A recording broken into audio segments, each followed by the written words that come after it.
नमस्कार दोस्तों, मेरा नाम है मनीष कुमार सिंह और आपका स्वागत है 4 PM महाराष्ट्र पे। दोस्तों, महाराष्ट्र की राजनीति से हम अपडेट्स आपके लिए लेकर के आते ही रहते हैं और इन दिनों शरद पवार काफी ज्यादा एक्टिव दिखाई दे रहे हैं क्योंकि जैसे जैसे विधानसभा चुनाव नजदीक आ रहे हैं, शरद पवार एक्टिव मोड में चले गए हैं। अब शरद पवार ने हाल ही में राहुल गांधी से मुलाकात की है और क्योंकि विधानसभा चुनाव सर पर है, ऐसे में महाराष्ट्र के विधानसभा चुनाव को देखते हुए ये जो मुलाकात हुई है शरद पवार और राहुल गांधी की, इसके कई मायने निकाले जा रहे हैं। कांग्रेस नेता राहुल गांधी ने मंगलवार को ही जो एनसीपी के जो प्रमुख है शरद पवार और महाराष्ट्र के कुछ अन्य विपक्षी नेताओं से मुलाकात की है। इस मुलाकात में इंडिया गठबंधन को मजबूत करने के तरीकों पर चर्चा की गई। शरद पवार ने संसद भवन परिसर में लोकसभा के जो विपक्ष के नेता हैं राहुल गांधी से मुलाकात की। सूत्रों ने बताया है कि महाराष्ट्र में महाविकास अघाड़ी गठबंधन को मजबूत करने के तरीकों और राज्य की राजनीतिक स्थिति पर चर्चा की गई है। इस साल के अंत में महाराष्ट्र में विधानसभा चुनाव होने हैं जिसमें कांग्रेस, शिवसेना और एनसीपी और कांग्रेस, ये तमाम जो गठबंधन है वो एकनाथ शिंदे, अजित पवार की एनसीपी और बीजेपी को सत्ता से बाहर करने की कोशिश करेगी। विधानसभा चुनाव को लेकर के तमाम पार्टियों ने जो है वो कमर कस ली है। चाहे वो एनसीपी के जो प्रमुख हैं, उन्होंने रविवार को घोषणा भी कर दी है कि महाविकास अघाड़ी, इसमें कांग्रेस, उद्धव ठाकरे के नेतृत्व वाली शिवसेना और राष्ट्रवादी कांग्रेस जो शरद पवार की है, आगामी महाराष्ट्र चुनाव में संयुक्त रूप से लड़ेंगे।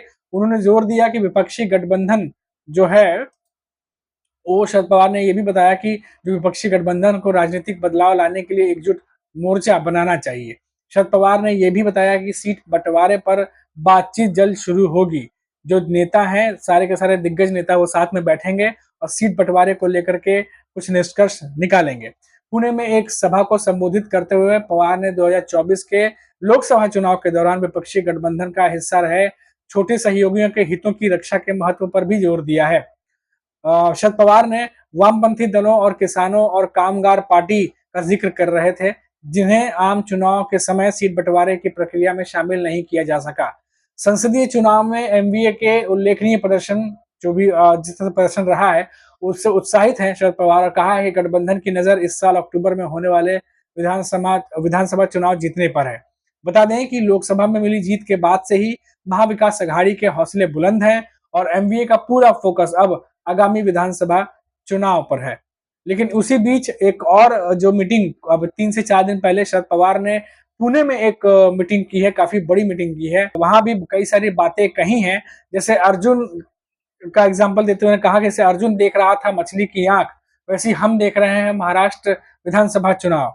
ये तमाम बातें जो हैं शरद पवार ने कही हैं, क्योंकि जिस तरीके से तैयारियां चल रही हैं, एनसीपी के जो प्रमुख है शरद पवार ने ऐलान कर दिया है कि वो शिवसेना यूबीटी है, कांग्रेस के साथ मिलकर चुनाव लड़ने वाले हैं और उनका उद्देश्य सिर्फ एक है। जैसे अर्जुन का उद्देश्य था मछली की आंख पर निशाना लगाना, वैसे हम हमारी जो आगामी विधानसभा चुनाव है उसको भी हम उसी तरीके से, हमारा निशाना और नजर उस पर बनी हुई है।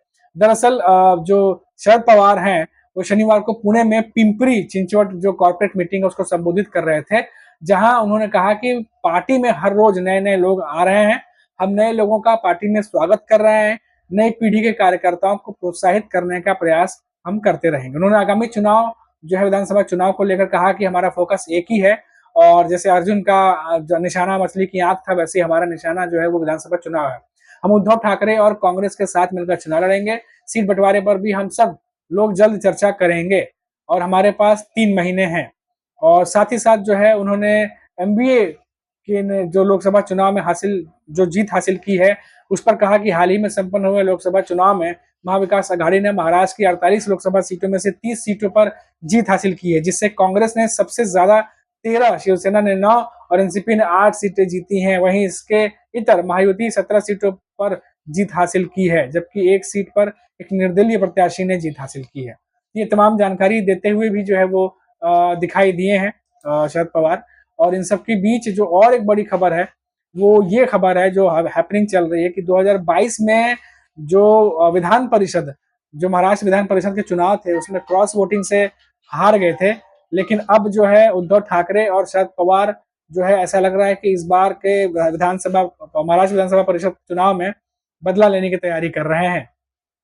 महाराष्ट्र विधान परिषद का चुनाव जो है वो रोचक बन गया है। विधानसभा कोटे से खाली होने वाली 11 सीटों के लिए मंगलवार को अंतिम दिन यानी कुल 14 लोगों ने नामांकन भरे। बुधवार को नामांकन पत्रों की जांच होगी और गुरुवार को नाम वापस लेने का आखिरी दिन होगा। इसे लेकर विधान भवन में चर्चा गर्म है। बीजेपी ने 5, शिंदे सेना और एनसीपी अजित पवार गुट ने 2-2, कांग्रेस ने 1 और उद्धव सेना ने 1 और शरद पवार ने शेकाप के जयंत पाटिल को समर्थन देने का निर्णय लिया है। वैसे उद्धव ठाकरे ने अपनी पार्टी से अपने निजी सचिव मिलिंद नार्वेकर को चुनाव मैदान में उतारा है। बीजेपी ने 5 प्रत्याशियों को मैदान में उतारा है और सन 2019 का विधानसभा जो चुनाव और हाल में लोकसभा चुनाव हारने वाली जो पंकजा मुंडे हैं, उनको बीजेपी विधान परिषद भेज रही है। उप मुख्यमंत्री देवेंद्र फडणवीस ने अपने करीबी जो है प्रणय फूके को भी विधान परिषद की उम्मीदवारी दी है। साथ ही पार्टी अमित गोरखे और योगेश तिलेकर को भी अवसर दे रही है। बीजेपी ने 1 सीट अपने सहयोगी दल रैत क्रांति संगठन के सदाभाऊ को दी है। और वहीं अगर बात करें महायुति के घटक दल शिंदे सेना के पूर्व सांसद भावना गवली का लोकसभा टिकट काटने के बाद अब विधान परिषद का टिकट दिया है। कृपाल तुमाने को भी शिंदे सेना ने परिषद में भेजने का मन बनाया है। अजित पवार की एनसीपी से शिवाजी राव गर्जे और राजेश विटेकर को विधान परिषद के लिए उम्मीदवार बनाया है, ऐसी खबरें निकल के सामने आ रही है।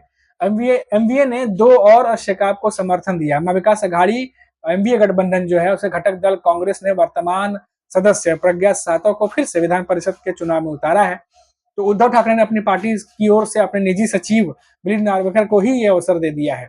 एनसीपी शरद गुट के जो शेकाप है जयंत पाटिल को समर्थन देने का निर्णय लिया है, जो शरद पवार की है। विपक्ष ने बड़े विश्वास के साथ कहा कि हमारे तीनों उम्मीदवार जीत कर आएंगे क्योंकि हमारे पास विधायक जो है उनका पर्याप्त बल है।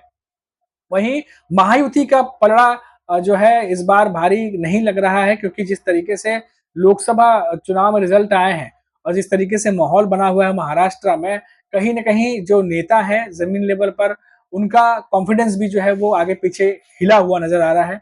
वहीं अगर बात करें जनता की, तो जनता भी कहीं ना कहीं दो मुंह में दिखाई दे रही है। भंग हुआ पड़ा, उनका मुंह भंग हुआ पड़ा है मायावती से, और हमने उसका जीता जाता एग्जाम्पल जो है वो लोकसभा चुनाव में देखा है।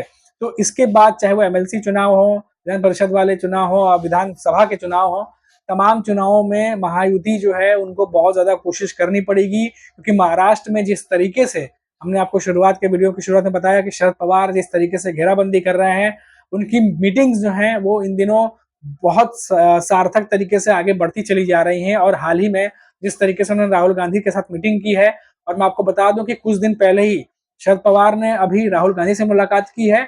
वहीं 1-2 दिन पहले ही जो एनडीए गठबंधन है, एक नाथ शिंदे और अजीत गुट, उनके भी बड़े नेता दिल्ली पहुंचे थे और नरेंद्र मोदी से मुलाकात की थी।